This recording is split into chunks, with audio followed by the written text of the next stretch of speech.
Hello बच्चों, welcome in your maths class. कैसे हैं आप सब? अच्छे बेटा, आज हम कक्षा 6 का गणित पढ़ेंगे। ठीक है, यानी कि आरोही क्रम। हमारे जो मेन पॉइंट है हम उनको देखते हैं पहले। आरोही क्रम और अवरोही क्रम पहले पॉइंट।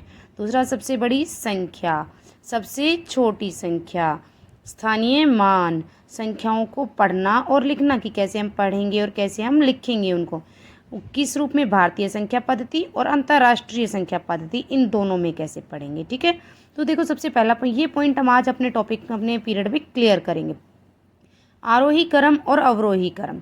आरोही क्रम आपको पता है बेटा कि देखो, जैसे आपकी ये हैं सीढ़ियाँ। ठीक है, अब देखो आप ऊपर चढ़ रहे हैं, क्लियर हो रहा है?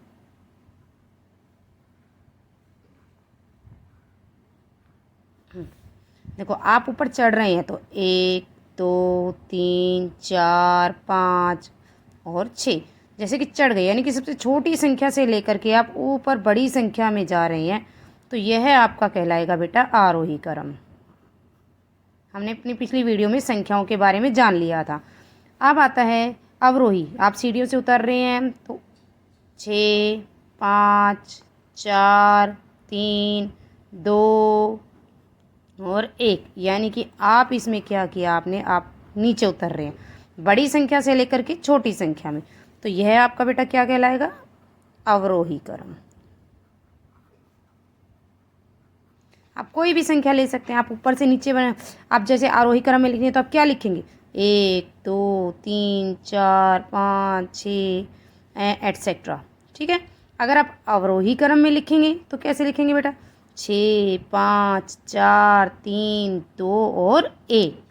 अब मैं उम्मीद करती हूँ सबको आरोही क्रम और अवरोही क्रम क्लियर हो गया होगा। नेक्स्ट आता है हमारा सबसे बड़ी संख्या। अब सबसे बड़ी संख्या में बेटा आप ध्यान रखना, 2 अंकों की, अगर 1 अंक की सबसे बड़ी संख्या कहे तो क्या आएगी बेटा, 9, क्योंकि हमारी संख्या 0 से शुरू होती है। कहाँ से शुरू होती है, 0 से। 0 1 2 3 4 5 6 7 8 और 9। अब देखो इनमें सबसे बड़ी संख्या कौन सी है, 9। तो अगर कहे 1 अंक की सबसे बड़ी संख्या तो 9, 2 अंक की कहे तो 9 और 9, 3 अंक की कहे तो 9 9 9, यानी कि 9, 2 अंक की कहे तो 99, 3 अंक की कहे तो 999, ऐसे आप बढ़ते चले जाएंगे।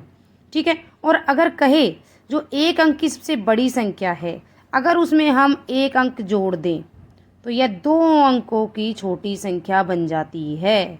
2 अंकों की सबसे छोटी संख्या, सबसे छोटी संख्या। क्लियर हुआ बेटा?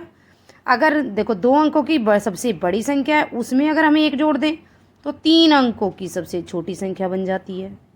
अगर 3 अंकों की सबसे बड़ी संख्या में हम 1 जोड़ देते हैं तो यह क्या बन जाती है, 4 अंकों की सबसे छोटी संख्या। ठीक है, 4 अंकों की सबसे छोटी संख्या। तो अब आपको समझ में आया होगा बेटा कि 1 अंक की सबसे बड़ी संख्या, अगर उसमें हम 1 जोड़ दें तो 2 अंकों की सबसे छोटी संख्या। अगर आप 1 अंक की सबसे छोटी संख्या कहेंगे तो आपको पता है 0 से शुरू हो रहा है, तो ऑब्वियस सी बात है 0 सबसे छोटी संख्या है। 2 अंकों की सबसे बड़ी संख्या है, अगर इसे छोटी संख्या बनाना है तो इसमें हम 1 जोड़ देते हैं तो 3 अंकों की छोटी संख्या बन जाती है। और अगर 3 अंकों की सबसे बड़ी संख्या है तो 4 अंक, तो हम क्या करेंगे, उसमें 1 जोड़ देंगे और वो 4 अंकों की सबसे छोटी संख्या बन जाएगी। ठीक है बेटा, ये 2 पॉइंट क्लियर हो गए, 1 2 और 3, ये क्लियर हो गए। अब नेक्स्ट आता है बेटा आपका स्थानीय मान। अब स्थानीय मान में होता है बेटा आपका इकाई, दहाई, सैकड़ा और हजार। इकाई, दहाई, सैकड़ा और हजार। इकाई का मतलब होता है इकाई का अंक। ठीक है, जैसे हमने 1 लिख दिया। दहाई का अंक है, यहाँ पे हमने 2 लिख दिया। सैकड़ा है, यहाँ पे हमने 3 लिख दिया। हजार है, यहाँ पे 4 लिख दिया। अब कैसे आपको पता चलेगा कि ये इकाई का अंक है? अब जैसे 4 है, ठीक है, तो क्या करेंगे आप, 4 गुना, आगे कितने अक्षर हैं, 3, 1 2 3, 3 0, हजार से गुना कर दोगे, प्लस 3 है, 3 के आगे कितने अक्षर है, 2, तो इसको 100 से, 2 0 से गुना कर देंगे, प्लस 2 है तो इसको कितने से करेंगे, इसके आगे कितना है, 1, तो 1 0, यानी कि 10 से गुना कर देंगे, प्लस में और 1, यानी कि इसके आगे तो कुछ है। अब इनको गुना करोगे, 4 को 1000 से गुना करोगे तो 4000 बन गया, 3 को 100 से गुना करोगे तो 300 बन गया, 2 को 10 से गुना करोगे तो 20 बन जाएगा, और जमा में 1, यही होगा। अब अगर दूसरे तरीके से देखें, देखो 4000 बन गए, इसको इससे गुना किया तो 3 को 100 से गुना करेंगे हम तो 300 बन जाएगा, 2 को 10 से गुना करोगे तो 10 दूनी 20 बन जाएगा, 1 है ही आपका, है ना। अब इनको जमा करो, क्या आया 1, ये कितना है 2, यहाँ पे 3, यहाँ पे 4, तो क्लियर हुआ बेटा 4321। तो अब आपको स्थानीय मान समझ में आ जाएगा। अगर मैं पूछूं कि ये पूरी संख्या, इसमें 3 का स्थानीय मान बताओ, तो क्या बताओगे 100। 3 का क्या स्थानीय मान है 100, ठीक है। तो आप क्या कैसे लिखेंगे, 4 3 2 1, तो क्या लिखेंगे आप 300। अगर आपसे 1000 का पूछा जाए तो क्या लिखेंगे आप 4000, 2 का पूछा जाए तो क्या लिखोगे आप 20, 2 दहाई है, 1 तो 1 ही है। तो अब मैं उम्मीद करती हूँ आपको ये स्थानीय मान भी समझ में आ गया होगा। अब आगे बेटा कहते हैं कि ये तो हमने पढ़ लिया, ठीक है। अब हम करते हैं कि हमारा नेक्स्ट पॉइंट तो संख्याओं को पढ़ना, भारतीय संख्या पद्धति में हम करते हैं। तो हम ऐसे करते हैं बेटा, इकाई, फिर दहाई, फिर सैकड़ा, फिर 1000, फिर 10,000, फिर लाख, फिर 10 लाख, करोड़, फिर 10 करोड़। तो ये तो होता है बेटा भारतीय पद्धति में। अब इसमें अगर हमें कोमा लगाना है तो इकाई, दहाई, सैकड़ा, सैकड़ा के बाद लग जाएगा 1000, 10,000 के बाद लग जाएगा लाख, 10 लाख के बाद लग जाएगा करोड़, 10 करोड़ के बाद लग जाएगा, ठीक है। यानी कि अगर मैं इसमें संख्या ले लूँ, मान लो मैंने ले ली 43, 5, 4, 7, 3, 2। अब इसका करके देखो आप, तो इकाई, दहाई, पीछे से लेते हैं हमेशा, इकाई, दहाई, सैकड़ा, यहाँ कोमा लग गया, अल्प विराम, 1000, 10,000, यहाँ पे लग गया, लाख, 10 लाख, यहाँ पे आ गया। तो क्या बन गया ये 43,54,732, 43,54,732। ओके बेटा।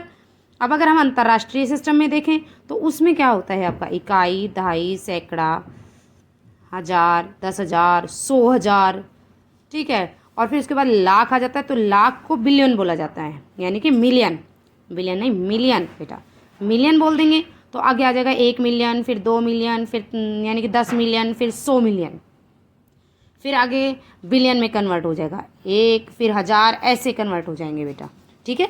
ये वाला जो टॉपिक है ये आपको नेक्स्ट वीडियो में बहुत अच्छे से मैं क्लियर कराऊंगी।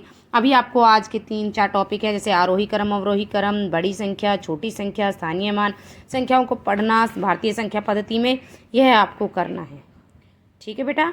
मैं उम्मीद करती हूँ आपको अच्छे से समझ में आ गया होगा ये। ओके।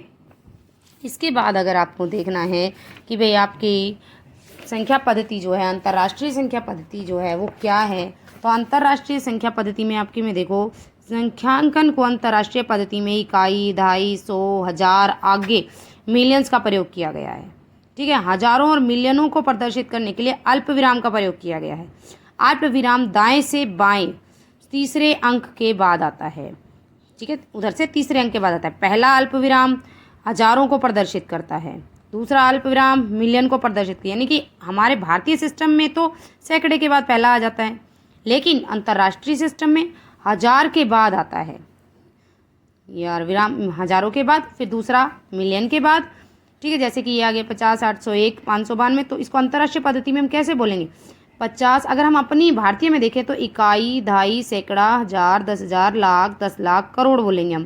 तो ये बोलेंगे हम 5 करोड़, ये बोलेंगे 8 लाख, 1,592 बोलेंगे हम इसे। लेकिन अगर हम अंतर्राष्ट्रीय पद्धति में करेंगे तो क्या कहेंगे हम 50 मिलियन, 801,000 और 592। क्लियर हुआ बेटा। तो ये अंतर होता है।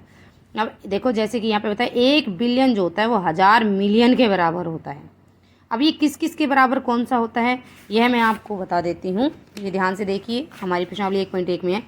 1 लाख जो है वो 10 हज़ार के बराबर है। 1 मिलियन जो है 10,100,000 के बराबर है। 1 करोड़ 10 लाख के बराबर है। 1 करोड़ 10 मिलियन के बराबर है और 1 मिलियन 10 लाख के बराबर है। ठीक है, तो ये आपको अपनी कॉपी में नोट करना है और इसको याद करना है। ओके बेटा, बाकी हम नेक्स्ट वीडियो में पढ़ेंगे। Thank you.